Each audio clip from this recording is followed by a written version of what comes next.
Bienvenue à tous dans votre émission Dima Ma'akoum, l'émission qui vient chaque semaine sur Dima TV, enfin une fois par semaine sur Dima TV, parler d'actualité en général.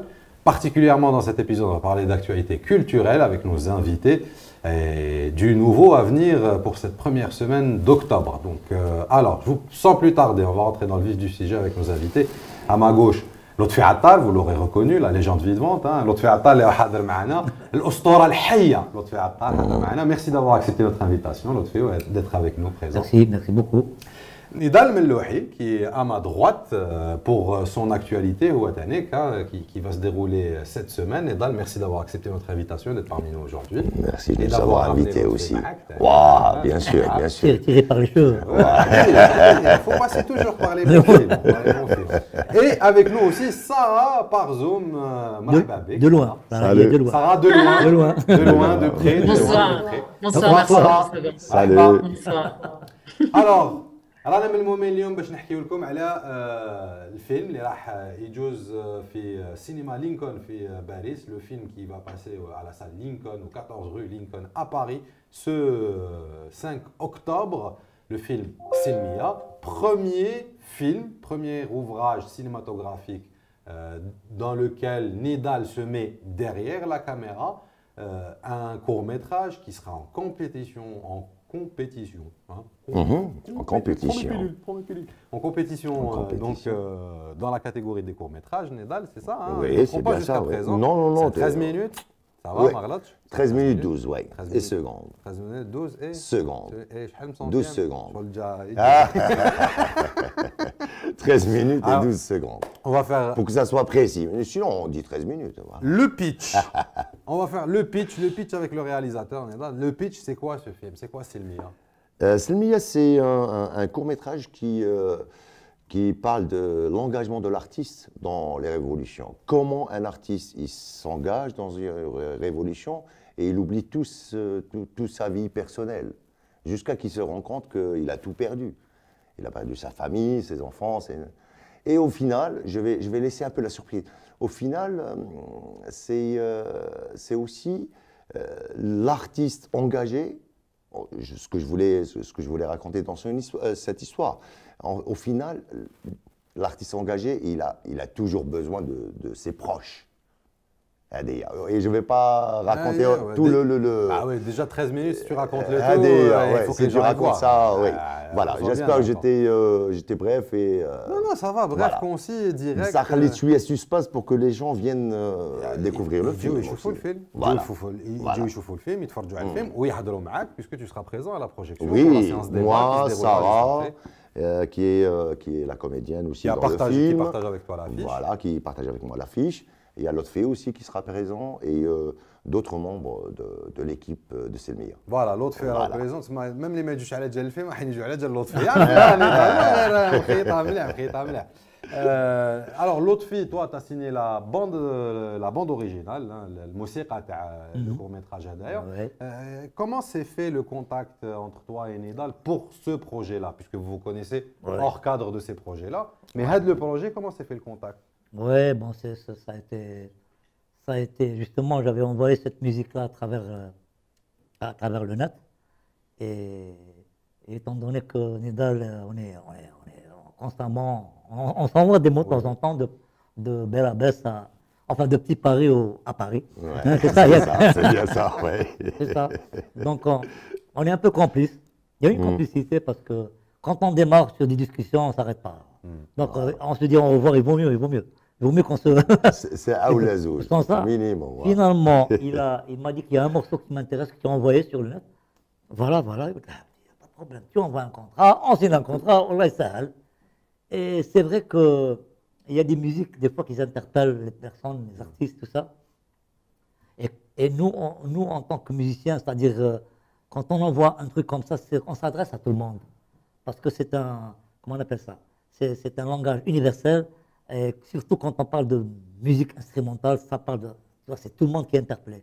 Il n'y a plus de nationalité ici. C'est la musique qui rassemble tout ce monde-là. Donc voilà, j'ai pu toucher le cœur de mon ami. Wow, ça l'a interpellé et il m'a dit voilà, j'ai envie de faire ça, faire ce morceau-là, mettre le morceau dans ma musique, dans le film.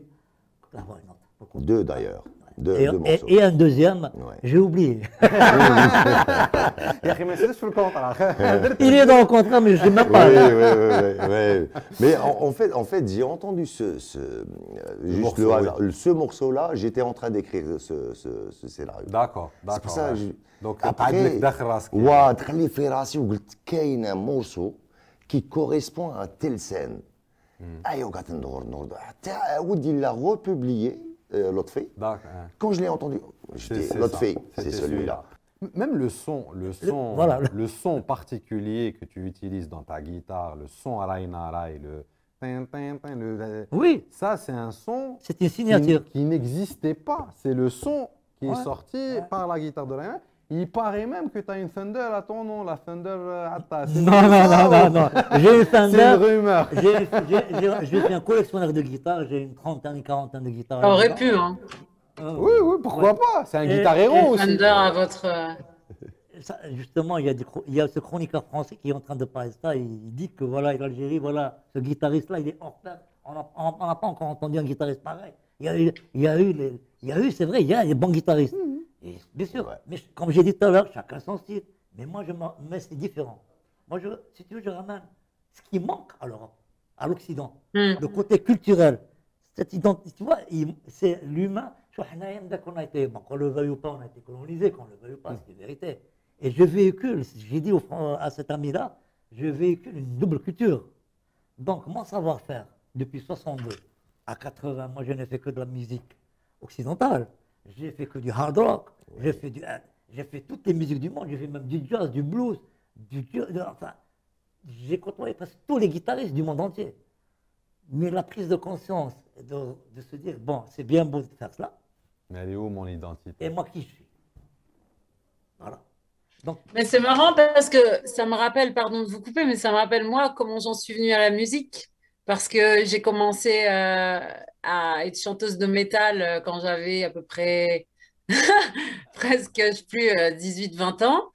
Et en fait, c'était ça, c'est-à-dire j'aimais notre musique et le patrimoine musical algérien, parce que j'ai grandi en Algérie, j'ai grandi à Skikda jusqu'à l'âge de 11 ans, donc j'ai été bercée là-dedans, mais à la fois bercée aussi dans de la musique plus internationale. Bon, déjà, la musique classique, c'est sûr, parce que mon père m'y a vachement, m'a beaucoup appris sur ça, l'opéra aussi, mais aussi de la musique telle que les Pink Floyd, Dire Straits, Queen. J'écoutais énormément Nina Hagen aussi, et des images fortes aussi de femmes. Et plus tard, j'ai commencé à écouter du rock et du métal. J'ai adoré. Et quand je suis revenue en France, parce que j'ai vécu une partie de ma vie à Mayotte et tout, quand je suis revenue en France, je me suis dit, j'ai envie, moi, de faire de la musique aussi. Donc, j'ai intégré un groupe de thrash metal qui cherchait un chanteur. Alors, moi, j'ai dit, mais pourquoi un chanteur? Il y a quoi? Pourquoi ce ne serait pas une femme? Donc, on a fait une reprise donc, du groupe de thrash brésilien. Voilà. Une reprise du groupe de thrash brésilien, la Refuse Resist de Sepultura. Et j'ai chanté là-dessus. C'est quand même du gros trash qui tâche. et ils m'ont prise dans le groupe. Ils ont dit, c'est vrai, pourquoi pas une chanteuse? Ancien amateur de métal, Pantera, Sepultura, Slipknot. voilà. Donc je vois le genre. Tu vois le genre. Mais il faut le faire, hein, Et bravo. Après, donc, je suis restée dans ce groupe, on a tourné et tout. Mais après, j'ai intégré, il y a le groupe Arcane, qui est un groupe de métal oriental, où ils reprennent beaucoup d'instruments traditionnels de chez nous, avec les mêmes sonorités. Et moi, j'ai chanté, évidemment, un peu avec mes tripes. Et évidemment, c'est des sonorités arabiques et c'est des sonorités de chez nous. Et on mélange vraiment le côté death metal avec cette musique orientale, en tout cas plus orientée de chez nous, bien sûr, nord-africaine. Et ça marche bien, en fait. Ça marche bien parce qu'au niveau rythmique, il y a plein de choses qui se retrouvent. Au niveau des riffs de guitare, on a vraiment possibilité de placer, selon la rythmique, certains instruments traditionnels et certaines rythmiques aussi. Enfin, je trouve que c'est des musiques qui sont assez complémentaires. Donc, je peux comprendre que vous ayez envie. Moi, quand j'ai eu cette volonté d'être dans ces groupes aussi, c'est de me dire comment moi je peux avec mon héritage culturel, mon héritage musical, tout ça, tout ce que j'ai pu emmagasiner consciemment et inconsciemment depuis toute petite, l'insuffler dans une musique beaucoup plus moderne et du coup, bah, donner accès à des gens qui connaissent peut-être pas cette musique et leur ouvrir un peu ces portes-là. Donc, je comprends complètement votre cheminement et cette volonté d'avoir eu envie de trouver un chemin pour exprimer cette musique-là et l'apporter. Donc, bravo pour ça. Chemin faisant, hein, les Bien rencontres, sûr, bien sûr. tu t'intéresses à l'électro. Maintenant, l'électro, tu en as fait carrément un projet artistique. اليوم ouais. D'ailleurs, à la Beharak Hanaya, c'est par rapport à ce projet Exactement. artistique, où c'est-à-dire, c'est assez, comment pourrais-je dire, c'est assez particulier parce que Jib l'électro, qui représente tout ce qu'il y a de plus moderne, Ouais.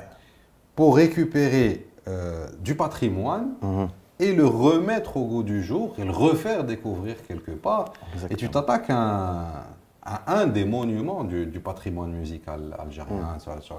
normal, اللي هي المداحات. Exactement. المداحات الناس اللي ما تعرفش المداحات عندنا un petit extrait تاع ديناه من يوتيوب un petit extrait على المداحات نسمعوه ونعاودوا نرجعوا. Ok.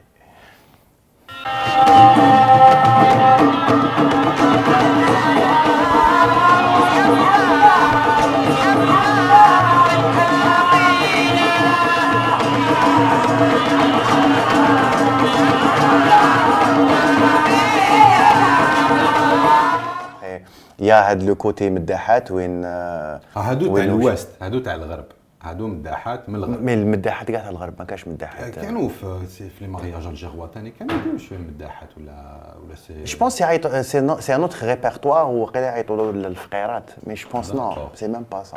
Même تلمسان يقولوا الفقيرات. Mais là il y a voilà انا واش راني نخدم دوكا il y a pas que ça parce qu'il y a deux volets في هذه الحكايه. كاين الفولي هذا تاع واش شفنا دوكا وين bon les instruments à peu près ça mais c'est de la percussion. Après l'instrument اللي دوميني هنايا par exemple c'est ce qu'on appelle الرباب mais هنا c'est un violon parce que الرباب بكري كانوا يلعبوا بالرباب دوكا يلعبوا بفيولون في بلاصه الرباب. Il y a aussi ce qu'on appelle الشيخات qui sont voilà كيما نعرفوا شيخ الريميتي زهره ربيعه رحمه et plein d'autres. Ils sont allés de l'Ouest, mais il est beau, mais beaucoup plus Gasba. C'est Gasba et Benader, Glal surtout. Donc voilà, il y a instrument avant et percussion. Exactement, instrument avant et percussion, plus la voix bien sûr. Et donc voilà, كاين les deux volets هادو تسمى هادو اللي نخدم عليهم انا تسمى c'est pas que مداحات pur. يا مداحات يا شيخات. واش الحاجه اللي خلاتك تروح فار هذا لو ستيل ميوزيكال وتحاول تخدم عليه ان بروجي؟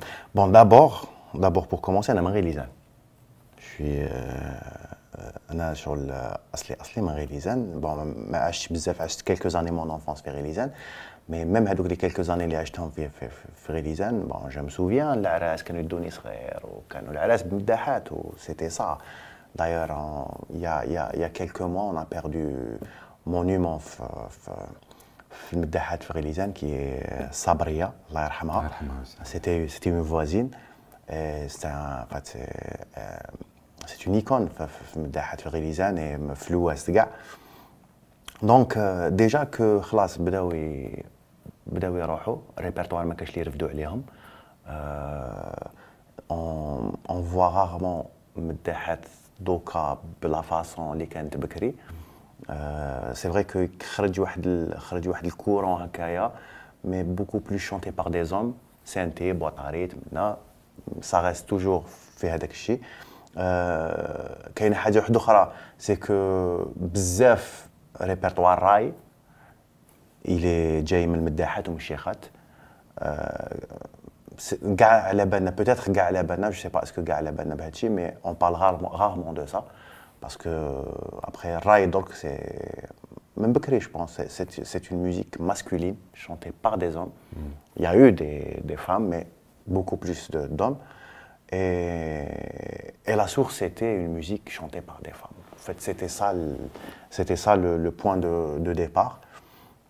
il a fallu نجي هنا لباري par exemple باش نعرف بون ريميتي على بالنا كاع كيما يقول لك باللي مات الله يرحمها مي باغ اكزومبل انا كنت حاسب شيخه ربيعه ما كنتش عارف بلي مازالت حيه اي فينالمون راهي حيه في باري دوبي 77 جو بونس راهي هنايا ربيعه سي ان دي مونيومون ثاني وي سي ابخي ريميتي سي ال شغل ما كاش واحد يحيد يطرونيها مي بون الناس ما تعرفهاش بالك ماشي سامعين بها يا بلان دو شونسون راهي باغ اكزومبل نتفكر برك واحد لا شونسون هذيك تاع بدلتيني بالعمامه خيط هذيك لا شونسون هذيك سي ربيعه سيتي ربيعه سي لا شونسون ربيعه اي بلان دوطخ شونسون دونك voilà en fait c'est tout ça a fait que ça fait 3-4 ans peut-être غادي نخمم في البروجي هذا مي ما جاتش لوكازيون اليوم جات لوكازيون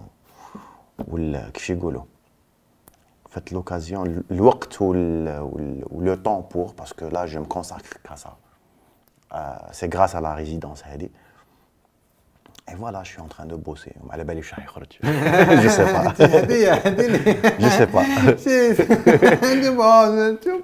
mais c'est vrai on sait pas mais bon على بالي واش راح يخرج on va essayer mais c'est ça mais هذا هو عبيها الفنان صعيب خاطر فنان راح يدير حاجه عنده ان بروجي ارتستيك عنده مشروع فني حاب يديرو خاصه كي يكون مشروع فني خارج عن نطاق العاده ماشي قال حاجه بيان ستركتور باينه بياس دو تياتر ولا حاجه اون اكريتور ولا هنايا لا سي فريمون دو لا كرياتيفيتي سي دو لا كرياسيون سي tu vas essayer de créer quelque chose à partir de choses existantes, mais tu vas essayer de créer quelque chose de nouveau. Et le processus de la création, on ne sait jamais vers où il nous mène en tant qu'artiste. On ne sait pas vers où il va aboutir, ni qu'est-ce qu'il va réellement donner. N'importe quelle création, même l'écriture d'une pièce de théâtre, même parce qu'on peut le dire ça. في البروسيس تاع لا كرياسيون انت تيماجيني صوالح تقول وي جيمري بيان نلحق ما عندك دي ريفيرونس بوتيتر عندك باك جراوند عندك قال انا نحب ندير عفسه هكا مي فينالمون في الطريق راك تكتب راك تكومبوزي ولا ما على باليش راك دير شاك راك ترسم باغ اكزومبل مي ما على بالكش اكزاكتومون ماشي ما على بالكش الا فان راح تصيب روحك بالك لحقت البلاصه ماشي هذه انيشيالمون اللي بديت باش تروح لها et c'est ça qui diffère كيما يقول لك un travail artistique d'un travail artisanal. Le travail artisanal, c'est راك تخدم pour reproduire un truc اللي كاين ديجا شايف دونك خلاص عندك ساك عندك التفصال تاعو راك تخدم فيه ميم على ما راك تخدم فيه باش تعاود tu reproduis des motifs ولا des مي في الارتستيك نو راك دير في بالك حاجه مي اسافوار اي سوفون ما تلحقش لهذيك العفسه تروح بلاصه واحده اخرى با فورسيمون خير ولا كيف يقولوا كثر ولا قل من واش كنت حاب دير مي سوفون ما تلحقش بلاصه donc c'est pas la destination qui compte c'est le chemin ouais c'est pas la destination c'est le chemin et c'est là où c'est là on fait les rencontres c'est là on نتلاقى مع الناس c'est là bien sûr bien sûr. Il y a un truc aussi qui est assez contradictoire, c'est-à-dire que c'est une femme qui est absolument dans le respect de la tradition et des codes. Hasna, quand on joue, pour elle, Gnawa, c'est pas un jeu, c'est pas de la musique. Quand il faut faire un rituel, elle m'a expliqué, il y a des choses qu'elle ne supporte pas. Elle supporte pas, par exemple, de voir un gambri branché, amplifié. Haram, c'est vraiment comme ça. Donc, elle est vraiment. Il faut que tu te tournes avant de toucher le gambri. Il faut pas qu'il y ait faut pas qu'il y ait d'alcool dans la salle. Faut pas. Elle est vraiment dans le respect total des codes du Gnawa, donc des cérémonies Mais en même temps, tout en étant dans le respect de cette tradition et de ces codes, elle les transgresse. Et donc, je trouve ça extraordinaire. Elle les transgresse en étant convaincue que de toute façon, si elle a ce don, c'est que Dieu le veut. Parce que justement, elle y croit. Et donc, il y a quelque chose de génial dans sa philosophie. Et je trouve ça magnifique. C'est-à-dire qu'elle est consciente que ce qu'elle fait va forcément apporter des changements, des turbulences, des révolutions, etc.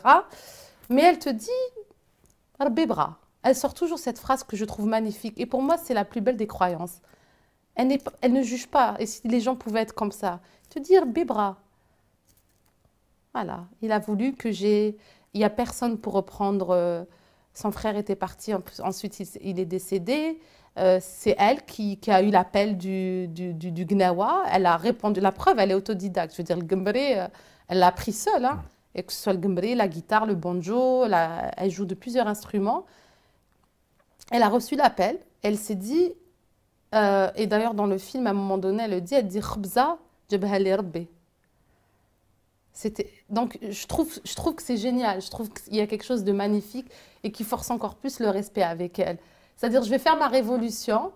Je vous respecte, cher patriarcat, etc., chers traditionnalistes, conservateurs. Je n'ai pas de problème avec vous, mais je vais faire ma révolution dans le respect. Et je vais imposer ce respect parce que ce qui est incroyable avec Hasna, on dit souvent c'est la première femme à jouer du Gnawa, du Gambri, surtout la première à être reconnue comme Ma'alma. Comme Ma'alma, voilà. Et c'est ça qui est encore plus beau. Parce que jouer, c'est quelque chose. Mais être reconnu, avoir le titre, être reconnu, avoir le respect de ses pairs, quand on sait qu'elle a transgressé un peu cette tradition, c'est là où tout prend son sens, que c'est une femme extraordinaire. نضلوا نحكيو على السينما وخاطر وكان يروح السينما وشنو هي أهمية السينما أسامة؟ أهمية السينما هي أولا هي فن من حيث يعني نهضروا إذا هضرنا على أهمية السينما نهضروا أولا على أهمية الفن يعني في المجتمع. الفن هو جزء من الثقافة فالبلد اللي ما عندوش إنتاج ثقافي نتاعو إنتاج فني هو بلد يعني ما عندوش هوية يعني مهدد ثقافيا مهدد الوجود تاعو أصلا مهدد. ديما يمدوا المثال هذاك تاع تشرشل مانيش متاكد اسكو قالوا ولا لا بس مثال جميل يعني تشرشل في الحرب العالميه الثانيه اعتقد كانت في حفله اوبرا ولا شيء من هذا القبيل فقالوا له مع شكون اللي قال له كيفاش تدير حفله وحنا رانا بالحرب وكذا قال لهم اذا ما نديروش الحفله هذه علاش رانا نحاربوا يما يعني فاحنا نحاربوا عسكريا باش نحافظوا على الكيان تاعنا والكيان تاع امه معينه يكون يعني يتجسد ولا يتمظهر عن طريق الفن والثقافه. كي نهضروا على السينما نهضروا على القصص. اي شعب لازم يوثق القصص تاعو اليوميات تاعو القضايا تاعو التراث حتى تاعو التاريخ تاعو عن طريق عده طبعا امور. كاين الروايه كاين كاين المسرح وكاين طبعا السينما اللي هي في العصر الحالي من اقوى يعني يعني الوسائط اللي تقدر يعني توثق فيها يعني التاريخ تاعك والثقافه تاعك. طبعا بالاضافه الى ما نهضروش على قضيه التاثير تاع الفن في انشاء فرد متوازن اصلا لانه انا اعتقد انه جزء كبير من الاشكاليات الاخلاقيه والاجتماعيه وكذا اللي رانا نعانيو منها والجماليه حتى الذوق الجمالي العام في الفضاء العام الى اخره ناتجه عن عدم وجود الفن في تكوين الفرد الجزائري يعني في الاعلام وفي المدرسه الى اخره. فالانسان المتكون فنيا المتشبع يعني بالفن اللي يتربى مع الفن والسينما والثقافه والموسيقى والرسم وكذا ماشي شرط يولي فنان ماشي شرط كل الناس تولي فنانين لكن اكيد كل الناس تولي متوازنين تولي تحترم الطبيعه تولي تحترم الجمال تولي عندها ذوق تولي يعني راح تشوف الاثر هذا مباشره على الفضاء العام بغض النظر عن هذاك المجتمع فقير ولا لا ولا ثري ولا لا. هذه قضيه ثانويه يعني الجانب الجمالي والفني ما يرتبطش فقط بالثراء ولا بالثروه يعني هو داخل في الثقافه وفي الشخصيه تاع الانسان. En ce qui me concerne, pourquoi on retrouve dans mon livre un attachement à la terre, parce que toute mon enfance, c'est la terre, c'est les oliviers, c'est les figuiers, c'est les ruisseaux, c'est la rivière. Et donc je ne pouvais pas, j'en parle déjà avec beaucoup d'émotion, je ne pouvais pas me départir de cet attachement en écrivant. C'est-à-dire, en fait, quand j'écris ce livre, j'ai replongé un peu dans mon enfance. Et mon enfance, c'est aussi la terre. c'est la terre, c'est l'eau qui coule, c'est les figues, c'est les oiseaux, c'est les... C'est des bruits, c'est des odeurs, c'est des senteurs, c'est des sensations. Je parle à un certain moment de deux cerisiers qui fleurissaient, et comme des nouvelles mariées qui s'apprêtent pour le retour des hommes. C'est très imagé. Ouais, oui, bien sûr. Dans votre roman, c'est très imagé. Et puis bon, je retrouve dans cette écriture une impression d'image dans la sagesse des paroles des anciens. C'est-à-dire quand vous faites les cerisiers comme des mariés, ce n'est pas une expression qu'on va retrouver dans la littérature française. C'est des expressions bien de chez nous. Justement, je ne peux pas écrire comme un auteur français. C'est ça qui est très particulier. C'est impossible. C'est au-delà de l'auteur français. C'est des expressions de berbère, de kabylie. C'est vraiment des expressions. J'aimerais qu'en lisant ce livre, les gens se disent, mais ce n'est pas du français, c'est de l'arabo-berbère. C'est du kabyle, c'est de l'arabe algérien. L'arabe algérien, c'est ça, c'est exactement ça. Les comparaisons, l'échange des dialogues, je ne peux pas écrire comme un auteur. Mais vous l'amenez avec un style qui est bien français, hein, la manière. Oui, parce qu'il y a un style, on écrit parfois, on écrit de manière à mettre de l'argot en page, ça se fait, hein, il y a certains écrivains qui essaient algériens qui font ça. Mais vous, non, c'est écrit vraiment dans un style très littérature, mais par contre, quand vous utilisez ces images, quand vous utilisez ces références, là, c'est franchement, c'est nous. Quoi. Mais oui, je ne peux pas faire des comparaisons comme le ferait, bien sûr, c'est tout, comme quand je... Et ça vous venait naturellement? Oui, bien sûr. Je ne peux pas faire une comparaison comme le ferait un auteur français, parce qu'il a une autre culture. Il a ce qu'on appelle un bagage culturel qui est différent du mien. Lui, il peut comparer à des sonates de Mozart, de machin, mais moi, je ne peux pas. Moi, je peux comparer à des sources, à des oliviers, à des figuiers, des cerisiers, à des oiseaux, etc. Je fais même une comparaison avec des oiseaux d'hiver, à des animaux de cheptel de sécheresse, bétail de sécheresse, parce que c'est notre vécu. En fait, ce qui se passait à la place de la République, c'était un acte de vie. La peinture qu'on faisait, c'était un acte manifeste. C'est un acte. On ne cherche pas la beauté de la peinture. D'ailleurs, c'est très simple. C'était une performance liée avec un workshop. Quand je fais une performance tout seul, mais là, c'est avec d'autres. C'est pas facile. C'est pas facile. C'est pas du tout facile. Mais il y avait des choses. Il y avait des choses qui nous permettaient de pouvoir ça. Et bon, j'ai pas fini parce que on a aussi un atelier d'enfants où les enfants viennent, ils ont des feuilles, mais les feuilles vont être exposées sur l'ensemble du cercle, tout autour. C'est-à-dire, à la fin, on donne une place avec une image, des photos qui sont trop belles, quoi. Voir une peinture centrale, généralement il y a toujours deux, trois. Il y a eu même, parfois, il y a eu même des artistes qui viennent, qui se mettent à côté de nous, qui font leur œuvre, même des artistes avec nous qui ramènent leurs trucs. C'est bien. C'est-à-dire, oui, on a libéré les artistes sur la place de la République. Moi personnellement, l'idée de départ, tous les m'aider au fait. Je voulais juste prendre la peinture, l'art de la peinture, et de la jeter dans la place. Et on va voir ce qu'elle donne. Et j'en suis content parce que, humainement, j'ai vécu des expériences inouïes. Je ne suis pas le seul, mais tous les gens qui ont participé avec moi, peintres ou non peintres, je pense qu'ils ont trouvé quelque chose. Parce que c'était vrai, au fait. On ne mentait pas, au fait. Moi, je dis, bon, j'aime bien me jeter des fleurs, c'est pas grave. Hein. En fait, on était comme des peintres. On faisait comme des peintures historiques. Par contre, ces peintures historiques ne sont pas la commande d'un gouvernement, d'un pouvoir, ou d'un général, ou d'un militaire, ou d'un Napoléon.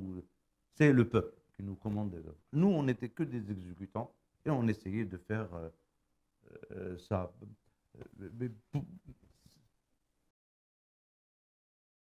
À la fin du mois d'avril, on a vu une photo traînée sur les réseaux sociaux qui a été prise par un certain Hakim Haddad ici présent. On ne sait pas comment il arrive à être toujours au bon endroit au bon moment. Et sur cette photo, vous voyez arborer fièrement le document vert, bien connu chez nous, hein, aussi vert que ce plateau. Le passeport algérien, ce fameux document que vous avez eu de manière très officielle. Et bien que vous n'auriez pas dû avoir de problème à l'avoir, puisque rappelons que votre maman a été naturalisée par décret en 63 ou 64. 63. Et vous êtes, en fait, votre nom, Odin, fait partie intégrante de l'histoire de l'Algérie. Votre père a été assassiné lors de la guerre de libération, car il était pour la cause de l'indépendance. Et pourtant, hein, ça a mis du temps pour avoir ce fameux sésame. Ça a été fait suite à une décision du président de la République, Abdelmadjid Tebboune, par décret. Et ça s'est fait en fin d'année 2021. Et vous avez reçu votre document officiellement au mois d'avril. Alors la question que je me pose, ça fait quoi d'avoir ce fameux bout de papier vert? C'est une façon d'être convaincu moi-même que je suis bien un Algérien à part entière, puisque j'ai droit à avoir mes papiers moi aussi. C'est un fait que la loi algérienne dit que je suis algérien en fait depuis le 4 juillet 1963. Donc ça m'a fait assez bizarre de voir un décret du président de la République algérienne me naturalisant algérien alors que je l'étais déjà. Mais disons que ça a permis d'accélérer un petit peu les choses pour obtenir les papiers. Ça fait une dizaine d'années que je retourne de temps en temps en Algérie pour des raisons, disons, professionnelles, puisque je fais de la vulgarisation mathématique, de la vulgarisation scientifique. Et à chaque fois, il me fallait un visa. Bon, ça m'énervait un petit peu, et je dois dire que c'est assez satisfaisant de me dire que maintenant, quand je vais arriver dans mon pays, ce sera non pas avec un visa, mais avec des papiers parfaitement officiels algériens. Alors, vous rendez compte que vous faites quelque part le chemin inverse de beaucoup de vos compatriotes et de mes compatriotes en cherchant à avoir le passeport algérien, alors que la plupart cherchent à avoir malheureusement un autre passeport. Malheureusement, heureusement, enfin, ça dépend des conditions. Mais beaucoup de gens rêvent d'avoir un autre passeport qui permette de voyager sans visa un peu partout dans le monde. Vous avez fait le chemin inverse, vous avez cherché un passeport qui permet de voyager dans beaucoup moins de pays. Ça n'empêche que j'ai quand même aussi le passeport français. Mais disons qu'a priori, c'est effectivement une boucle. C'est-à-dire qu'il y a un moment où on a émigré. On ne parle pas des choses qui fâchent, mais disons que à la suite du coup d'État de Boumedienne en 65, nous on a émigré en 66 vers la France. Et donc, j'ai toujours considéré que l'Algérie était mon pays. Ça a toujours été, au fond de moi-même, mon pays de naissance, le pays dans lequel je suis né, etc. Et quand j'y retourne, le pays où je me sens bien. Donc, ça paraissait relativement normal d'officialiser les choses en ayant effectivement mes papiers comme j'aurais dû toujours les avoir depuis le toujours. Et le président de la République ne présente pas d'excuses et ne demande pas pardon à cette occasion-là. Il n'est pas question de repentance, il n'est pas question d'excuses, il n'est pas question de pardon. Ce serait quand même un peu facile, objectivement, de dire « Bon, la France a massacré les Algériens pendant 132 ans, a pillé le territoire algérien pendant 132 ans, etc. Bon, on s'excuse.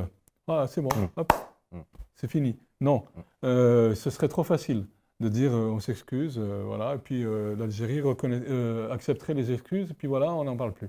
Non, je pense que ce qui est important, c'est de dire la vérité.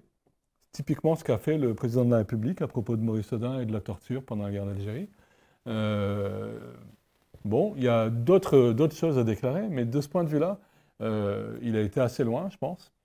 Et il y a quelque chose qui ne va pas, je pense, c'est que en face, le pouvoir algérien, les officiels algériens n'ont absolument pas pris en considération le contenu de cette déclaration.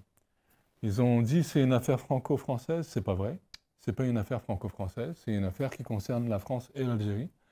la France reconnaît à cette occasion-là qu'elle a mis en place un système pour terroriser la population algérienne. Je pense que ça concerne et les Français et les Algériens. Et je pense que c'était quelque chose d'important, qu'il fallait le reconnaître.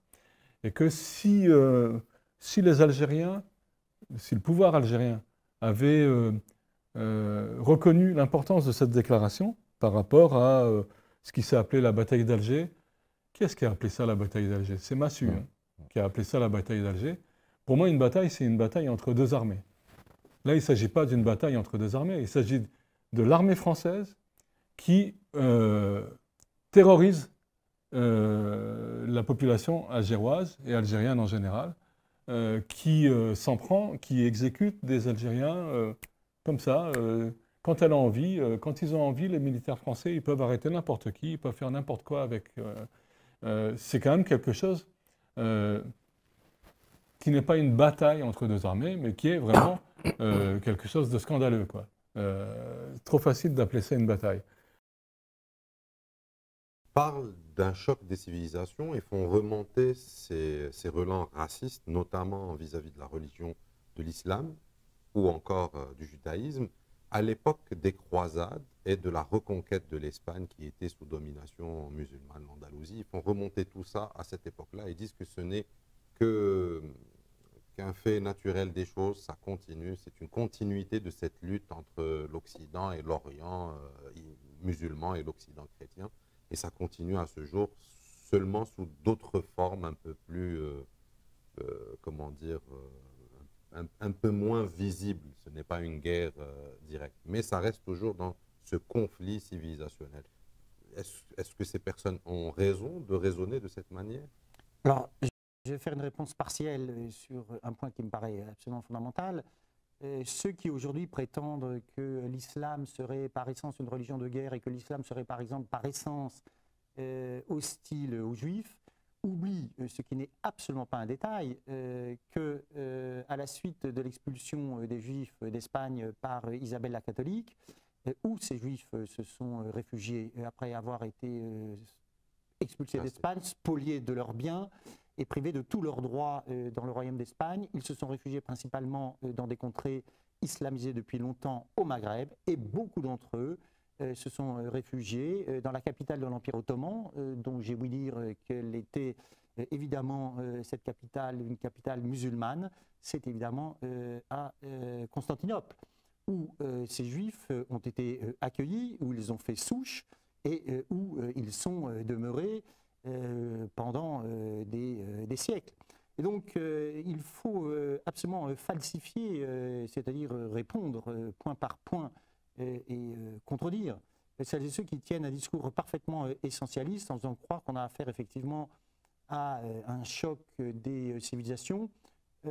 Par ailleurs, cela ne permet pas de penser la singularité des évolutions et notamment le fait que, à la différence de la période des croisades, où on peut dire que le ressort essentiel de l'affrontement, outre des considérations, disons, économiques, géopolitiques, était un ressort religieux, l'avènement de l'islamophobie élitaire et savante à la fin du 19e et au début du 20e siècle, dont l'un des pères fondateurs est Ernest Renan, professeur au Collège de France, faut-il le rappeler, et là pensé comme ne relevant pas d'opinion religieuse, mais pensé comme l'expression d'une vérité académique, scientifique, puisque celui qui écrit ses textes et prononce ses conférences est pensé comme un très grand savant. Et évidemment, ça change tout. Et ça permet de comprendre l'extraordinaire influence à la fois horizontale des thèses de Renan, ces thèses ayant affecté de très nombreuses sciences humaines, c'est vrai pour l'histoire, la géographie, pour la psychologie ethnique, qui ont affecté ces thèses également le personnel politique de la Troisième République. Et cela permet aussi de comprendre la diffusion la plus verticale d'une islamophobie qui, parce qu'elle a d'abord été savante et élitaire, est devenue en partie populaire, j'allais dire grâce à, plutôt à cause d'un certain nombre de manuels scolaires qui ont contribué à diffuser une image particulièrement négative du musulman, supposément barbare, supposément violent, et une image particulièrement négative de l'islam, réputée, encore une fois, être par essence une religion de guerre, par essence une religion hostile au progrès des sciences et des techniques, par essence hostile au libre usage de la raison et par essence hostile à l'émancipation féminine, versus la civilisation chrétienne qui serait, elle, par essence favorable au libre usage de la raison. Les philosophes qui ont payé de leur liberté et de leur vie leurs audaces conceptuelles et philosophiques en ayant été traînés par la très sainte Inquisition sur les bûchers de cette même Inquisition témoignent de ce que ce n'est pas vrai. Et d'autre part, faire croire que la religion chrétienne serait par essence favorable à l'émancipation des femmes relève d'une relecture rétrospective qui n'a strictement rien à voir avec les justifications théologico-politiques chrétiennes de l'infériorité des femmes et de leur dangerosité pour la morale individuelle et collective. Donc j'ai commencé en 65, comme tu l'as mentionné tout à l'heure, le coup d'État de Boumedienne. Pourquoi? Parce que ça a constitué un choc, cet événement, ce premier événement, notamment pour la gauche anticolonialiste, pour ceux qui ont pris tous les risques pour l'indépendance de l'Algérie, se sont exposés à la répression, ont voulu accompagner ou construire le socialisme en Algérie, mais aussi dans bien d'autres pays, et qui, justement, ont été profondément déçus, et même plus, hein, puisque certains ont subi la répression, les tortures et les expulsions aussi, en 65. Donc le pays pour lequel ils se sont battus, hein, et pour lesquels ils ont pris énormément de risques, finalement, ne les a non seulement pas reconnus, mais en plus les a chassés. Et donc ça a été pour eux, pour ce courant de la gauche anticolonialiste française, une expérience traumatisante et qui va laisser des traces pendant des années. Peut-être aussi, je dois préciser une petite chose sur la méthode, il ne faut pas hésiter à m'interrompre pour poser des questions, c'est que pour justement étudier cette question algérienne, il y avait plein de manières de le faire. Il y avait, encore une fois, c'est quelque chose d'énorme et qui est insuffisamment étudié, me semble-t-il. J'ai voulu me focaliser non seulement sur la gauche anticolonialiste, dont j'ai commencé à parler tout à l'heure, parce que justement pour elle, la question algérienne, c'est une question identitaire, comme on dit aujourd'hui, c'est vraiment identitaire. Mais je me suis aussi intéressé, sinon c'était un peu trop facile, hein, on connaît peut-être sans doute mes affinités politiques et intellectuelles, mais j'ai aussi regardé de l'autre côté, de celui du côté des xénophobes, des partisans de l'Algérie française, et pour lesquels, justement, la question algérienne est aussi une question identitaire centrale, puisque eux aussi ont pris des risques, se sont engagés pour une cause qui était injuste, mais à laquelle ils vont rester fidèles pendant des années, pendant des décennies. Donc, encore une fois, pour comprendre les obsessions, le ressentiment de ce courant d'extrême droite nationaliste français, il faut nécessairement passer par la question algérienne. Et de la même manière, pour comprendre aussi l'enthousiasme, mais aussi les désillusions de la gauche et de l'extrême gauche à l'égard des Algériens, des immigrés et autres, ou des musulmans, ou de l'islam, comme on dit aujourd'hui, il faut aussi passer par la question algérienne. Des questions, les filles? Justement, j'avais une question, parce que c'est vrai que vous êtes allé chercher des deux extrêmes, mais pour ce qui est du centre, finalement, comment on pourrait le qualifier? Quelle est sa position par rapport à l'Algérie? Oui, c'est une question importante, effectivement.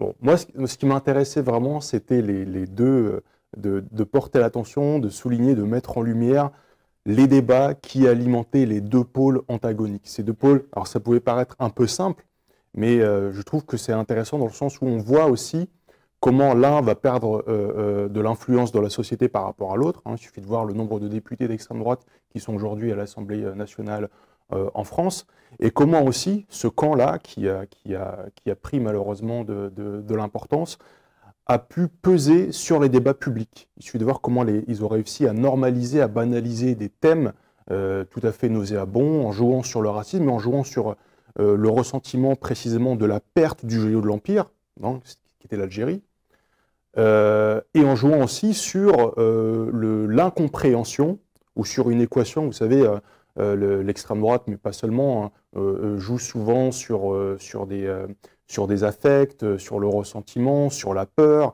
sur les incompréhensions, et essaie souvent d'apporter des réponses simples ou des explications simplistes. Par exemple, une des explications, ou plutôt un des leitmotifs sur lequel va jouer l'extrême droite, donc les anciens partisans de l'Algérie française, c'est notamment le fait que, puisque vous, les Algériens, vous avez refusé l'Algérie française, eh bien nous, Français, on refuse la France algérienne. Donc votre présence en tant que travailleurs immigrés, et ce sera la même chose pour leurs enfants, leurs petits-enfants, est illégitime. Vous n'avez pas voulu de nous, eh bien nous, on ne veut pas de vous. Et ça, c'est vraiment quelque chose qui traverse tout ce courant politique, dans toutes les chapelles confondues. C'est quelque chose d'extrêmement fort, et en fait qui est la toile de fond de tout le discours xénophobe anti-immigré qu'on retrouve aujourd'hui. Si on gratte un peu, si on décode, ça vient de là. Ça vient de là. Ça vient de ce rejet-là. Et de cette perte, de cette défaite. Voilà. C'est une défaite. Encore une fois, l'indépendance de l'Algérie, c'est à la fois une victoire, non seulement pour les coloniser en Algérie, mais à travers le monde. C'est aussi une victoire pour tous les anti-impérialistes de gauche et d'extrême gauche, mais c'est aussi une blessure profonde dans le narcissisme nationaliste français. Et donc justement, je reviens à la question, je n'ai pas perdu le fil. En fait, pour le centre, justement, c'est là que le malaise se joue. Précisément parce qu'ils ont souvent eu des positions plutôt honteuses. Autant l'extrême droite a assumé clairement son engagement, enfin, les militants de l'extrême droite, leur engagement Algérie française, et se sont du coup estimés trahis, en fait, par le pouvoir, par l'armée, par De Gaulle. On connaît ce discours-là, cette analyse. Pour l'extrême gauche, on connaît aussi le fait qu'ils se sont opposés, eux, non seulement au pouvoir, mais aussi, en réalité, ils se sont sentis, eux, trahis par la gauche officielle, la gauche de gouvernement, notamment celle qui, en 1956, SFIO et PCF, va voter les pouvoirs spéciaux. D'accord ? Donc tout ce centre-là, désolé pour mes amis communistes, je vais les inclure temporairement dans le centre, même si ce n'est pas tout à fait juste, mais de fait, à partir du moment où ils ont pris des responsabilités, où ils se sont associés à des combinaisons gouvernementales et pour le grand désarroi, pour la grande déception de leurs militants, à la base, chez les socialistes à la base, notamment à gauche, et chez les communistes à la base, ce sont des décisions qui n'ont pas été tout à fait comprises. Donc, dans ce ventre mou de la politique française, mais qui ne concerne pas que la SFIO et le PCF, je le précise tout de suite, mais tout le spectre politique, gaulliste, du centre-gauche, centre-droit, etc., la question algérienne, elle est importante, elle est forcément importante, elle est incontournable, mais est-ce qu'elle est identitaire? Est-ce qu'elle va décider des carrières, des trajectoires, autant que cela a été le cas pour l'extrême gauche, pour l'extrême droite? J'en suis pas sûr. Vous avez, à plusieurs questions qui ont été posées par le public, répondu à une des questions sur ce qu'a été De Gaulle dans l'histoire, quelque part, qui s'est faite après mai 58. Moi, j'aimerais aussi vous interroger en tant qu'historien sur un peu avant De Gaulle, puisque, quelque part, vous avez parlé de la volonté de Gaulle, et en tout cas, le moment de lucidité dont vous avez témoigné à partir de 59 sur la réalité de la colonisation et de l'indépendance de l'Algérie. Qu'a été en ce moment-là, comme vous avez parlé aussi de la position du Parti socialiste, qu'a été la politique des socialistes, du LSCFIO, au moment de l'indépendance d'autres pays de l'Afrique, de la Tunisie et du Maroc, notamment en 1956, et comment ça se fait que vis-à-vis de l'Algérie, il y a eu un autre regard? Est-ce que c'était aussi parce que voilà, c'était des départements français, que l'Algérie française était quelque chose de beaucoup plus ancré dans la classe politique française à Paris? Et dernière petite question, puisque voilà, ça vous laisse l'attitude d'y répondre en une fois. Il y a des écrits qui émanent d'un certain nombre de réflexions sur ce qu'a été l'évolution. Vous avez parlé de réforme de Gaulle à partir de 58, le plan de Constantine. Et il y a des écrits qui émanent d'une réflexion d'un certain nombre de mouvements politiques à Paris sur ce qu'aujourd'hui on nommerait le néocolonialisme. Et donc, justement, les tenants, les théoriciens de cette réforme, on parle justement de François Mitterrand et d'autres acteurs, de Jacques Chevalier, etc. Comment vous voyez un peu ce réformisme de la colonisation et l'arrivée de Gaulle à ce moment-là? Alors, vaste question, comme aurait dit De Gaulle. En réalité, bon, pour votre première question, je pense que l'histoire du Parti socialiste au XXe siècle a été quand même une histoire très, très liée à l'histoire de la colonisation. Il y a eu très peu au sein du Parti socialiste SFIO de contestataires, d'opposants à la colonisation. Alors évidemment, avant 1914, on pense tous au grand nom de Jaurès et respect pour les engagements de Jaurès. Mais si vous regardez dans l'entre-deux-guerres, toutes les protestations, tous les mouvements indépendantistes ou tout simplement les révoltes populaires contre la colonisation, et pas seulement en Algérie, je pense à l'Indochine par exemple, ou je pense à la guerre du Rif au Maroc, avec le grand patriote Abdelkrim, tous ces mouvements ont été soit dénoncés, soit peu accompagnés par la gauche socialiste, ce qui n'est pas le cas du reste de la gauche. Bon, par exemple, la gauche communiste a été, par intermittence, mais a été quand même assez offensif sur cette question. Mais le Parti socialiste n'a pas été anticolonialiste dans toute cette période. Et en sa direction, bien sûr, il y a toujours eu des gens comme Jean Rousse, il y a toujours eu des gens comme Marceau Pivert ou Daniel Guérin qui ont été des figures éminentes de la protestation anticolonialiste, mais ils étaient marginalisés, voire exclus du Parti socialiste. Donc, dans ce domaine, regardez par exemple l'attitude du Parti socialiste pendant la guerre d'Indochine, un mouvement qui est aujourd'hui complètement oublié. Guy Mollet a été au gouvernement pendant une grande partie de la guerre d'Indochine et a donc justifié l'engagement français en Indochine contre le peuple vietnamien. Et ensuite, pendant la guerre d'Algérie, les choses ont été identiques et il a fallu qu'à un certain moment, la gauche du Parti socialiste se sépare de la direction et forme ce qui s'est appelé le Parti socialiste autonome dans un premier temps, en 1958, et ensuite le Parti socialiste unifié, le PSU, en 1960. Mais donc vous voyez que ça a été, pendant toute cette période, a été extrêmement... et la direction du Parti socialiste n'a pas été dans les engagements.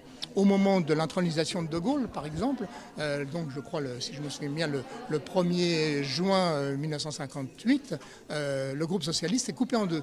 Il y a eu d'une part certains qui sont opposés et d'autre part avec Guy Mollet, certains qui ont voté l'intronisation de De Gaulle et qui ont permis son intronisation. Donc je suis assez sévère sur les engagements socialistes sur cette question. Voilà, première réponse. Maintenant, sur le néocolonialisme, oui, il y a eu au sein de... On peut retrouver d'ailleurs François Mitterrand, qui d'ailleurs n'était pas socialiste à l'époque. François Mitterrand est devenu socialiste au moment du congrès d'Épinay en 71, je crois. Mais auparavant, il était, disons, un électron libre du centre-gauche. Et donc, pendant cette période, il a fait partie de ceux qui ont dit aux plus agressifs des colonisateurs, qui leur a dit essayez plutôt de pratiquer une sorte de politique d'alliance avec les éléments les plus modérés du mouvement national. Je pense à Houphouët-Boigny en Afrique occidentale française, par exemple. Et donc de faire en sorte que les intérêts ultimes de ce que je continue à appeler l'impérialisme français soient préservés. Donc, face aux mouvements, au pluriel, face aux mouvements nationaux des pays colonisés, il y avait deux politiques possibles.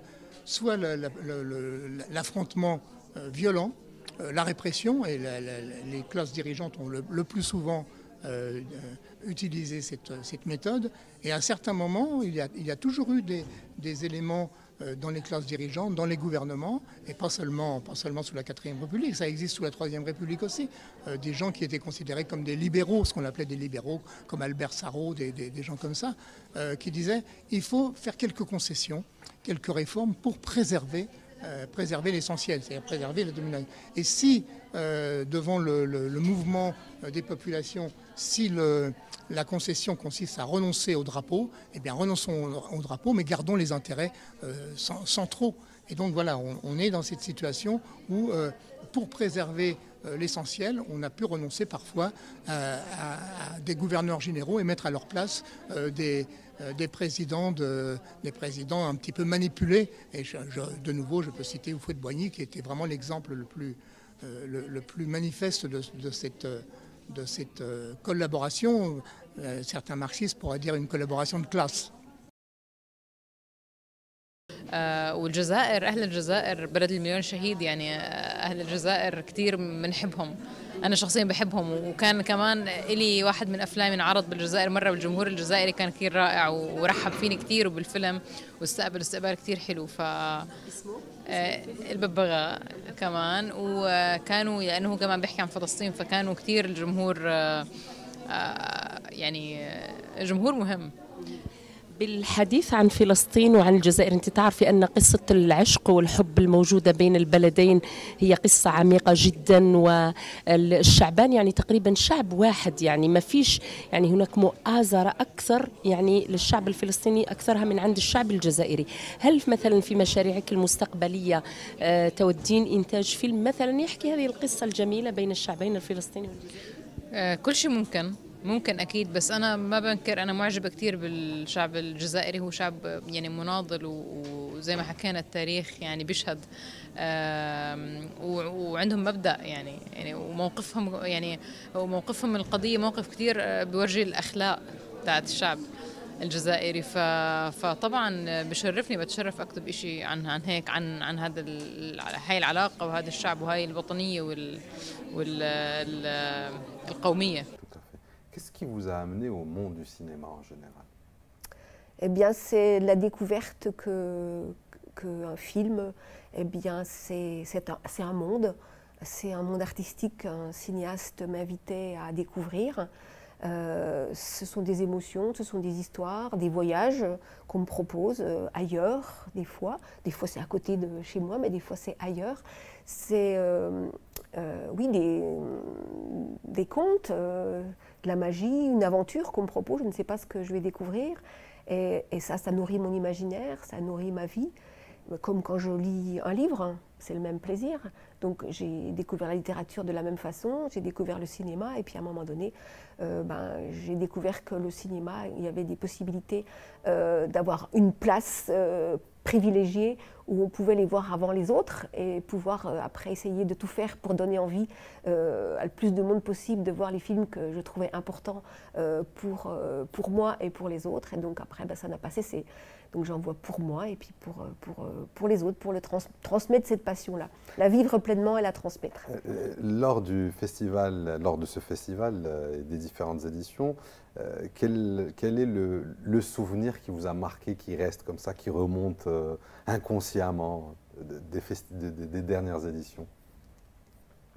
Il y a beaucoup de souvenirs, mais j'ai un souvenir de projection, je ne sais plus quel était le film, mais c'est où des filles avaient amené leur mère voir un film. C'est la première fois que leur mère venait au cinéma, venait voir un film au cinéma. Et ça, c'était émouvant et c'était beau. Et je me souviens, elles étaient sur une rangée, elles étaient plusieurs filles, il y avait 3-4 filles, et avec la maman qui avait déjà un certain âge. Et c'était vraiment, voilà, elles étaient tellement heureuses, enfin tout le monde était heureux, quoi, nous, de voir ça. كما وعدناكم أعزائنا المشاهدين ما زلنا في تغطية خاصة لمهرجان الفيلم العربي والفرنسي بنوازي لو ساك بفرنسا بضاحية باريس. راهو معنا اليوم المخرج الغني عن التعريف كوستا غافراس. Merci encore une fois d'avoir accepté notre invitation. Avec grand plaisir. Le plaisir est pour nous, l'honneur et le plaisir est pour nous, croyez-moi. Hein, je n'aurais pas pensé pouvoir vous rencontrer un jour, j'en suis heureux et ravi. Donc, mesdames, messieurs, merci encore une fois d'être avec nous. Comme on vous l'a promis, on est là en couverture spéciale à l'occasion du festival du film franco-arabe qui se déroule à Noisy-le-Sec à partir du 18 novembre, hein, date de l'ouverture. Ça dure jusqu'au 1er décembre prochain avec une liste de films interminable. Et, Monsieur Gavras, vous êtes le parrain d'honneur de ce festival. D'honneur parce que ce n'est pas la première fois que vous êtes le parrain, vous y êtes à chaque édition, vous acceptez d'être le parrain. Oui, c'est une sorte de prolongement qu'ils ont fait et je l'accepte avec grand plaisir. Je viens ici chaque année avec grand plaisir. Alors pourquoi vous prenez autant de plaisir dans ce festival particulièrement? Parce que je pense qu'il est essentiel de faire un festival comme celui-ci. Ça montre un tout petit peu d'abord la relation que les deux pays ont, la relation qu'ils peuvent avoir, malgré tout ce qu'on sait contre. Eh bien, ça se fait. Des films se font, il y a des coproductions, il y a des films qui viennent de différents pays arabes et qui aboutissent ici, et que les gens viennent les voir. Et tout ça me paraît une très bonne façon pour se connaître. Pour essayer de se connaître, parce que finalement, la meilleure façon de se connaître, c'est le cinéma. On voit les uns et les autres comment ils vivent. On voit comment ils sont, comment ils parlent, etc. Donc c'est une autre relation que la télévision, on voit 3 minutes comme ça rapidement, et c'est une autre relation aussi parce que on comprend, on voit leurs sentiments, on voit leur façon de vivre, les façons d'être. Et ça, c'est formidable de connaître ça. Alors, ce festival comprend des films qui sont plus ou moins orientés dans l'engagement, mais aussi des films de pure fiction. Il n'y a pas d'idée d'engagement derrière. Est-ce que vous pensez qu'aujourd'hui, on recule de plus en plus en termes d'engagement au niveau du cinéma et de l'art en général? Écoutez, moi je pense qu'il ne faut pas catégoriser les films comme cela. Les films parlent de la société. En plus, ceux que vous sont choisis ici, c'est des bons films sur la société, sur les hommes, sur les femmes, comment ils vivent, les problèmes qu'ils ont ou les joies qu'ils ont aussi. Tout cela, c'est important. Alors parfois, c'est directement par rapport au pouvoir, par rapport aux difficultés de la vie. Alors on les appelle engagement. De toute façon, quand on fait un film, quand on voit un film, on va voir un film, c'est un engagement. Déjà, le metteur en scène fait un film, c'est un engagement. Un engagement vis-à-vis de qui? Vis-à-vis du public. Parce qu'il faut qu'il fasse un film qui plaise au public et qui correspond à la sensibilité du public, à ce que le public attend. Voilà. Tout cela, c'est un engagement. Alors, le mot engagement, très souvent, a un côté négatif. Ça fait penser aux gens qui vont dans la rue et qui crient comme ça. Non, ce n'est pas ça l'engagement. Là, c'est un engagement que nous avons tous les deux. Je dois répondre à vos questions et vous devez me poser des questions. Voilà. Et je dois répondre le mieux possible. Si j'arrive. Voilà. Si j'arrive aussi à poser les bonnes questions. Et vous de même pour les questions. Non, excusez-moi, je me suis un peu éloigné. Mais je pense que les films, ils sont tous, qu'on le veuille ou non, je dirais politique dans le sens le plus pur du mot. Qu'est-ce que c'est politique? Politique, ça vient du mot polis, ancien grec, qui veut dire les relations des gens dans la ville. Voilà. Comment ils vivent les gens dans la ville. Bien, et entre eux, bien sûr. Voilà, c'est ça le politique pour moi. Alors, vous arrivez au Festival du film franco-arabe, la première fois, pour présenter votre film, et vous vous retrouvez marraine. Ouais. Mais comment cela se fait-il donc Bah oui, ils m'ont proposé d'être marraine, et ça m'a fait plaisir. Au début, j'ai dit, vous êtes sûr? Parce que c'est mon premier film de fiction.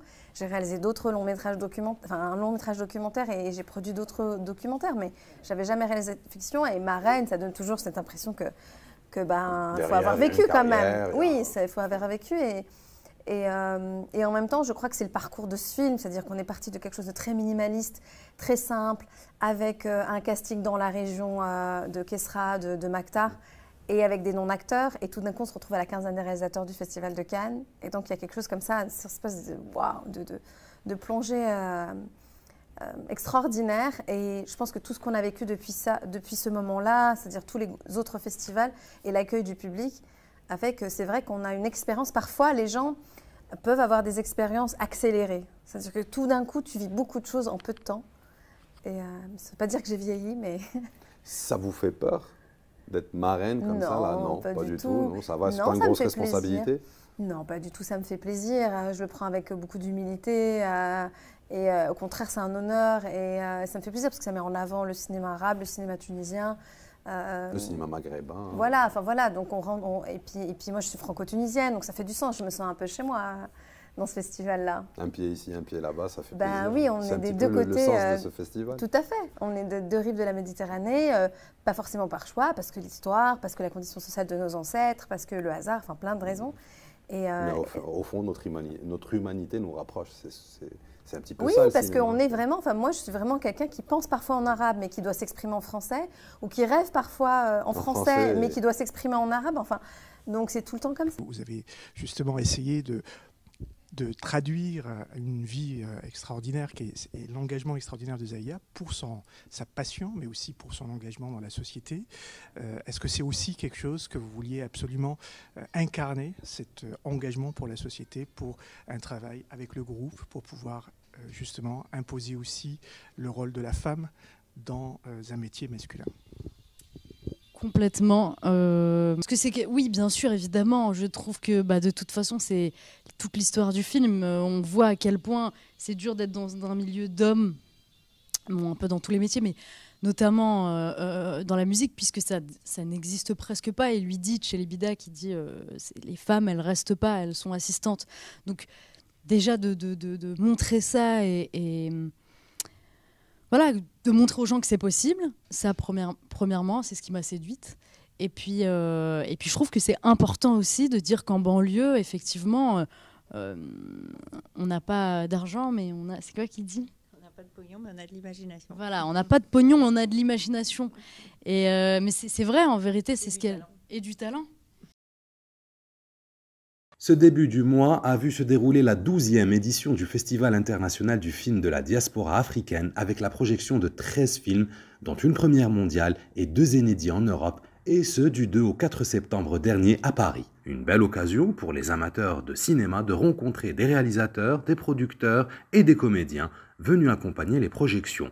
Mais au fait, d'où est venue l'idée d'un tel festival? C'est une idée, l'idée émane de ma thèse doctorale. Pour être exact, l'idée de trouver les éléments qui conjuguaient un peu le vécu des gens de couleur dans le monde. Et j'ai trouvé qu'il y avait toute une poésie qui englobait tout ça.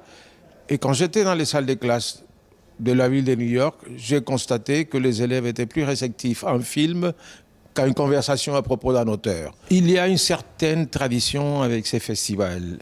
La tradition commence par, d'après ce qu'un de nos collaborateurs disait tout à l'heure, la qualité des films. Nous cherchons sérieusement à montrer une variété qui met l'emphase sur la qualité de la sélection. C'est-à-dire, quand on va chercher un film comme Voodoo Macbeth, qui est le film d'ouverture, nous cherchons des éléments qui, à part le jeu des acteurs et la direction du réalisateur, véhiculent des idées, véhiculent des messages et en quelque sorte sont, je peux dire, un symbole de quelque chose. Houseman came to the studio today.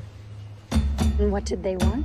They wanted me to direct the Negro Theatre Unit's production of the Scottish play. À travers les œuvres projetées, ce n'est pas moins de 11 pays et régions qui ont été représentés. L'occasion de rencontres et d'échanges de points de vue et d'expériences. I've met some budding producers. I met a lovely actress, Alison Valence, is a French actress here, and we were on a panel together, and it was exciting. It was exciting to see a young black actress really excelling, and at the same time, even though we're from different continents, we still encounter some of the same issues. So it was encouraging to know that there are other people sort of walking this walk, but at the same time, I hope that things will be easier for her.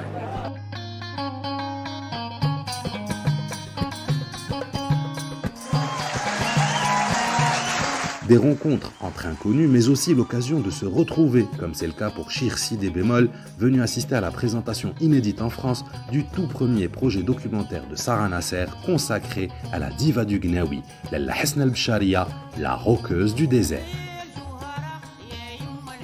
C'est quelqu'un que je respecte beaucoup, c'est un des grands, et qui viennent voir le film et qui donne, voilà, qu'il a apprécié le film. Je pense que ça, voilà, moi en tant que réalisatrice et en tant que fan de Hossein, je suis heureuse. Non, franchement, c'est un très très beau film, j'adore. Voilà. On va faire un film sur toi, Hossein. Ben, écoute, c'est un film que je voulais voir depuis un petit moment, depuis que j'ai entendu parler déjà du projet, puis de la réalisation, tout ça. Il est sorti il n'y a pas longtemps. Et donc voilà, c'est ça. Et donc voilà, il fallait vraiment que je le voie parce que déjà Hasna, moi, c'est une femme que j'admire beaucoup, que je respecte et que j'ai côtoyé, qui jette le France à l'époque on avait l'usine, elle répétait à l'usine. Donc j'ai même joué avec elle sur des concerts. Donc c'est vraiment un personnage, pour la musique Ta'na, un personnage vraiment important. Autre inédit en France, Habiba de Hassan Benjelloun. Dans cet opus post-confinement du réalisateur marocain, une très belle histoire d'amour pleine de tendresse s'écrit entre deux êtres que la pandémie a réunis malgré eux. Je suis confiné à vie. Je traite des sujets très difficiles, je traite des sujets sombres et tout ça, mais je les traite avec beaucoup d'espoir, beaucoup d'ouverture, beaucoup d'issue et beaucoup d'humour aussi. Voilà, donc ça c'est ma nature, non pas parce que j'ai vécu un confinement dur, non. C'est ma nature, c'est ma façon de voir les choses, c'est ma façon de m'approcher et d'approcher les choses. Moi le tournoi c'est une fête, c'est la joie, donc on s'amuse, mais on prépare bien. On prépare bien, pendant le tournage on s'amuse, on se repose et le tournage marche. Oh putain, Silex, Silex, jamais des Silex. Il faut dire que c'est nous et Silex. Ils vont dire que c'est nous, frère, je vais aller en prison, man. Si le magnifique Voodoo Macbeth projeté en ouverture n'a pas manqué de plaire au public, la clôture du festival n'en était pas moins intéressante avec la première mondiale de Neg Marron en version restaurée 4K. Une œuvre qui, pour le moins que l'on puisse dire, continue à marquer les esprits. Je trouve que ce film, finalement, il est toujours d'actualité. Il a beau avoir 18 ans, c'est ça à peu près. Il nous parle, c'est un film, je trouve que c'est un film engagé. Et c'est ce que fait aussi Jean-Claude, c'est des films engagés. Je pense que le cinéma engagé souffre énormément. Je trouve que quand on pointe du doigt des choses qui nous bousculent, forcément, ça ne plaît pas à tout le monde. Une seconde vie pour Neg Marron, dont le réalisateur prépare un film sur l'œuvre de Frantz Fanon. C'est un beau projet sur lequel je suis depuis 4 ans. C'est une partie de la vie de Frantz Fanon. Et j'ai choisi de mettre la focale sur son arrivée à Blida et le travail qu'il a fait dans l'hôpital psychiatrie. Ce qui m'a intéressé dans ce projet, c'est vraiment de parler de la psyché, de comment le colon et le colonisateur, en prenant évidemment le terrain de l'Algérie, comment on est tous arrivés à un moment à se détester puis à avoir peur des uns des autres. Et c'est vrai que moi je suis d'origine antillaise et que évidemment j'ai le parcours qui est identique d'un ancien colonisé mais avant tout esclavagisé. Donc je me suis senti plutôt légitime de dire voilà, essayons d'apporter aussi le travail que j'ai fait sur ma communauté. Voyons voir comment, en tout cas en Algérie, ils ont vécu cette psyché du colon. Et Fanon, comme on le sait tous, a travaillé énormément dessus et puis a apporté évidemment sa force socio-féline pour pouvoir libérer la population algérienne du joug de l'Occident. Et c'est un projet qui va se faire, qui se fait et qui va être porté à l'écran, je pense, en 2024. Voilà donc pour ce qui est de l'ambiance et des réactions lors de ce 12e festival international du film de la diaspora africaine. J'adore.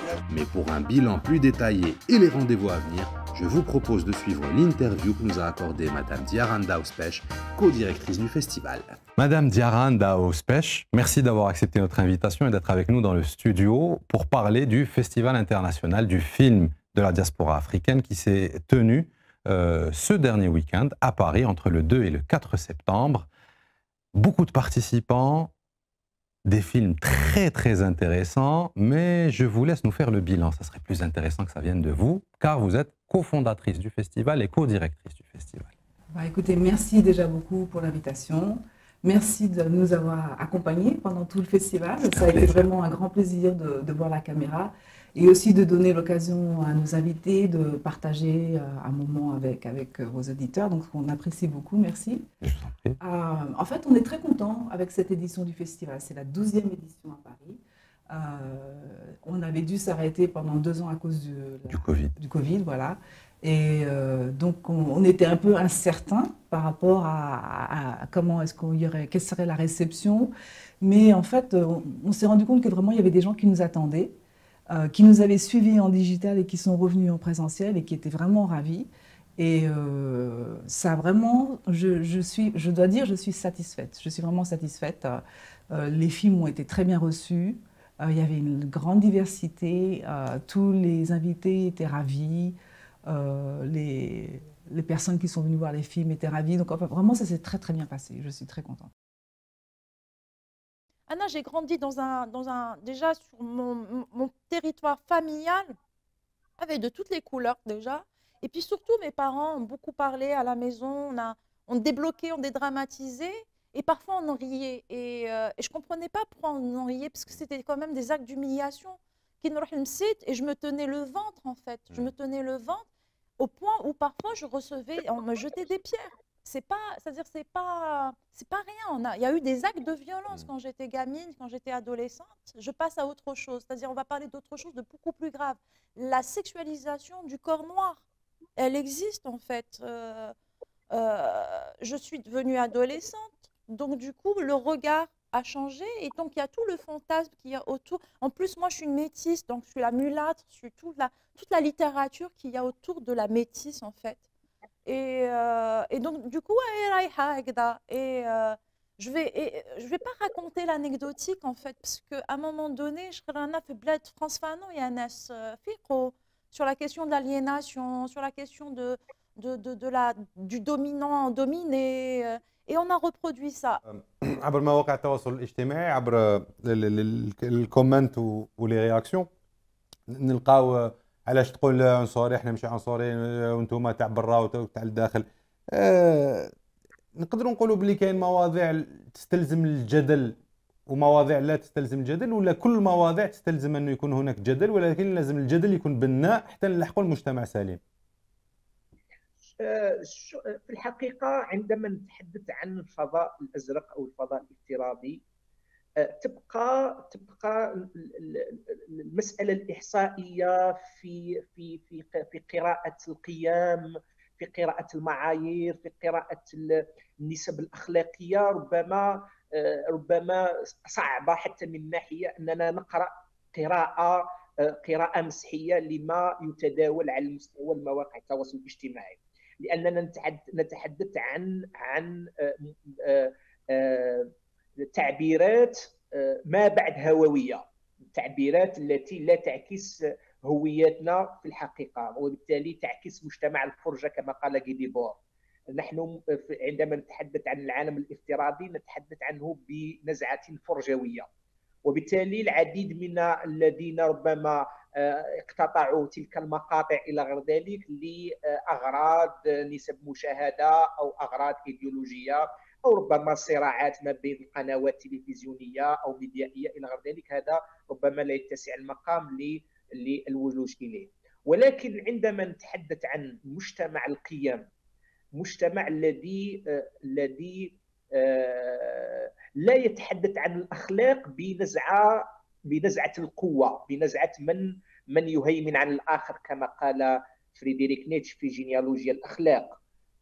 وبالتالي عندما نتحدث عن مجتمع القيم نتحدث عنه أن الضعفاء أو المجتمعات أو التجمعات ما تسمى بمجتمعات الضيل أو النائية أو الفقيرة ونتحدث بمجتمع أننا محظورين. دونك هذه لغة الضعفاء، لغة الضعفاء إذا تحدثنا بالنزعة الثانية. ولكن عندما نتحدث بالمجتمع القيم الذي يراعي خصوصياتنا الثقافية وخصوصياتنا الاجتماعية وحتى منازعنا الإنسانية، حتى لا أقول فقط الإسلامية، أقول منزع الإنساني، أننا ما أحوجنا إلى أن نؤسس لنزعة الأنسنة كما قال محمد أركون. ونزعة الأنسنة عند أركون هي احترام الإنسان للإنسان، واهتمام الإنسان بالإنسان، وحماية الإنسان للإنسان. تلك هي نزعة الأنسنة بالمعنى الأركوني. عندما نعود إلى المخيال الاجتماعي الذي نحن نحاول أن نؤسس للمجتمع متخيلا وليس مجتمعا فعليا أو مجتمع ماديا، مجتمع كمتخيل يستدعي سؤال الأخلاق وسؤال القيم. كيف تكون لنا لغة تواصلية رمزية لها منابعها الإنسانية؟ اليوم المجتمعات إذا كان نتحدث على مجتمع التواصل الاجتماعي أو المجتمع الافتراضي فإننا نتحدث عن ثقافة كونية، نحن نتحدث عن ثقافة كوكبية، بمعنى نحن نعتبر جزء من هذا الكل. ولكن عندما نتحدث عن المجتمع الكوني أو العالمي أو الكوكبي أو نسميه ما شئنا، فمثل هذه، وإن كان حتى المجتمعات الغربية لديها هذه النزوع من العلاقات العمودية، ولكن عندما نتحدث عن استحضار القيم، استحضار الأخلاق، استحضار الإنسانية والمعايير، فهذا ربما يحيلنا إلى سؤال ما محل المنظومة التربوية، ما محل التنشئة الأسرية، ما محل الخطاب الذي نحن نعني به الخطاب المسجدي أو الخطاب الديني، أو ما محل الخطاب المدني. اليوم عندما نتحدث عن مدنية المجتمع الذي يؤمن بهذه الاختلافات، ما معنى أننا نتحدث عن مجتمع مدني وبه كل هذه الحلقات الإنسانية والمبادراتية والتطوعية والتكافلية إلى غيره، ونحن عندما نتعاطى مع الفعل الخير أو الفعل الإنساني نتعاطى معه بنزعة ما قلت قبل قليل، نزعة الشفقة. ما زلنا نشوف حتى الآن برامج خيرية وإلى غير ذلك تحاول أن تثير لنا الشفقة لدى هؤلاء المعوزين أو لدى هذه المجتمعات المعوزة. Je pense qu'on est tous dans la même posture entre l'inquiétude, une profonde inquiétude, et puis on est un peu comme comme ce lapin pris au piège. Tu vois, quand il y a les phares des voitures qui te paralysent un peu comme ça, tu es totalement aveuglé parce que tu ne sais pas ce qui se passe et il y a quelque chose d'éminemment dangereux et c'est voilà, c'est un peu, j'ai l'impression d'être un peu ce lapin-là et encore ma position elle est confortable parce que moi je suis réalisatrice, je suis dans le cinéma. Je veux dire, je suis une réalisatrice qui est dans le cinéma où le cinéma permet une logique industrielle internationale où je pourrais faire sans l'Algérie mes films de toute façon, quoi. Si l'Algérie ne veut pas rayonner avec ses cinéastes, mais quand on en arrive à voir que parce que nous on se plaint du fait que là il faut des commissions pour les autorisations de tournage, donc ça présage rien de bon concrètement, à moins qu'ils doivent nous l'expliquer. Et concernant le décès d'une personne qui est en prison, pour déjà se dire que cette personne, l'idée même de savoir que cette personne est en prison pour un propos sur un réseau social qui est Facebook, c'est, je veux dire, c'est une banalité que de dire que ça choque, mais c'est pas une banalité, c'est un état. Les gens sont choqués, je pense. Et combien même cette personne aurait écrit quelque chose qui soit subversif, mais on ne met pas une personne pour des propos en prison.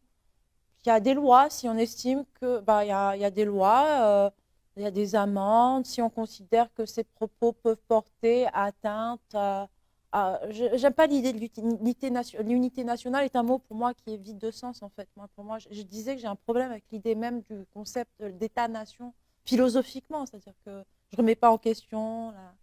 Mais en admettant que cette personne représente un danger pour la sécurité nationale, je pense qu'il y a d'autres manières de faire, c'est-à-dire des amendes, quoi. Je veux dire, même si, et encore pour moi, c'est liberticide, déjà ça. Mais à moindre mesure, je me dis une amende, point, ça calme les gens. Non, mais en fait, j'arrive pas, c'est inexplicable. C'est-à-dire que je suis en train de là, je me rends compte que je suis en train de justifier une répression, une forme de répression. On devrait être libre de dire, de penser, c'est-à-dire que même les personnes dont le propos m'est insupportable, c'est-à-dire aujourd'hui c'est censé être des fondamentaux chèrement acquis, post-88, post-62, c'est des fondamentaux chèrement acquis, c'est-à-dire que les gens sont morts pour qu'on puisse exprimer nos idées et les confronter à celles des autres. Et trouver un chemin commun, celui de la démocratie, qui permet de vivre ensemble. Et voilà, et par alternance peut-être.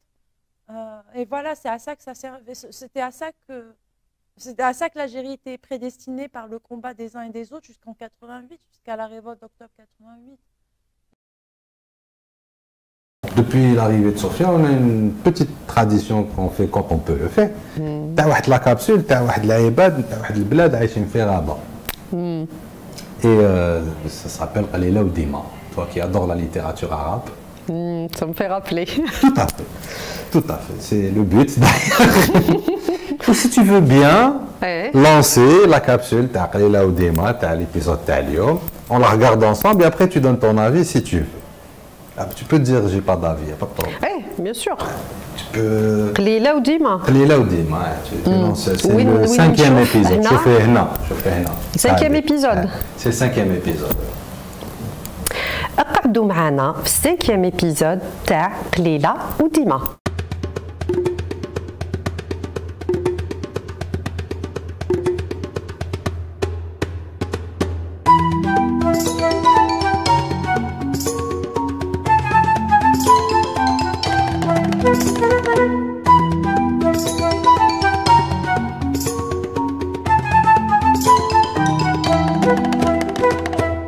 الدعوة ما راهيش مليحة.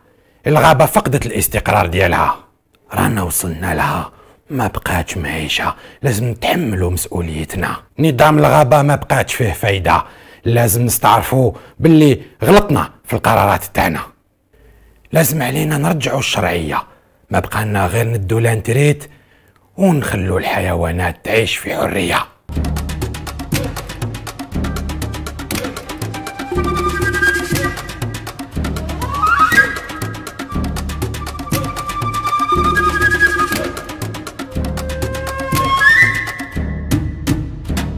يا حيوانات الغابة، اليوم نهاركم.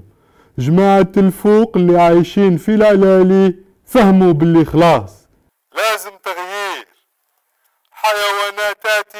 حيواناتي اليوم مع بعض نفتحوا صفحة جديدة في تاريخنا ونكتبوا مستقبلنا بكل حرية وتحت غطاء الشرعية الديمقراطية.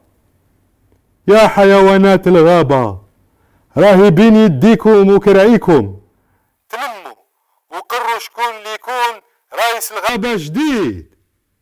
وتحيا الغابة. تحيا الغابة، تحيا الغابة، تحيا الغابة. أنا نعيمة العطاي راح نرشح روحي. يهديك ربي، يطيروا طلقوها وانت فيك غير ريشك وراح يفوتي عليك. خدي راي ام حليب، عندها الحق، انا اللي لازم نكون بريزيدونت خاطرت انا هي الشابه كاع في الغابه. واقل على بالكم صح رايحين تربحوا. اسمعوا الكلتوم، المجتمع الغابي مازالو ما كبرش. انا اللي نرشح روحي، انا ديجا عندي لي فان بزاف في تاك تاك، انستا كيلو، غرتوب وزيد يا بوزيد. انا هي اللي نترشح.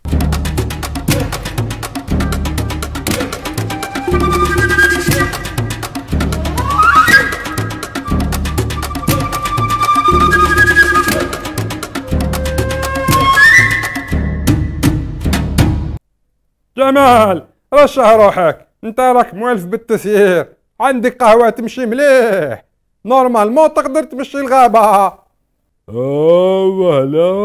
لا انا نخاف ندي ذنوبكم في رقبتي. فوتوا عليا، ركزوا معايا والغابة دير قفزة نوعية. فوتوا عليا. انا المشية راني ابوبري حابني النقاس. يا جماعة بلا ما تتزعبوا، أنا هو الرجل المناسب في المكان المناسب، مع بوسنينة تشبعوا فرينة. حشيشة عطينا الفرينة. ركزوا معايا اختكم بوسنينة، ركزوا معايا والغابة دير قفزة نوعية.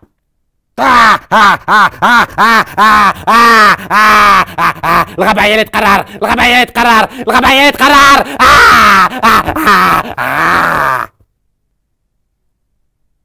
السلام عليكم. جمال خويا، ما يخصكش كاش خدام. جابك ربي، عندنا الخير. يا زهير، انت هو اللي يلزمنا. زهير زهير زهير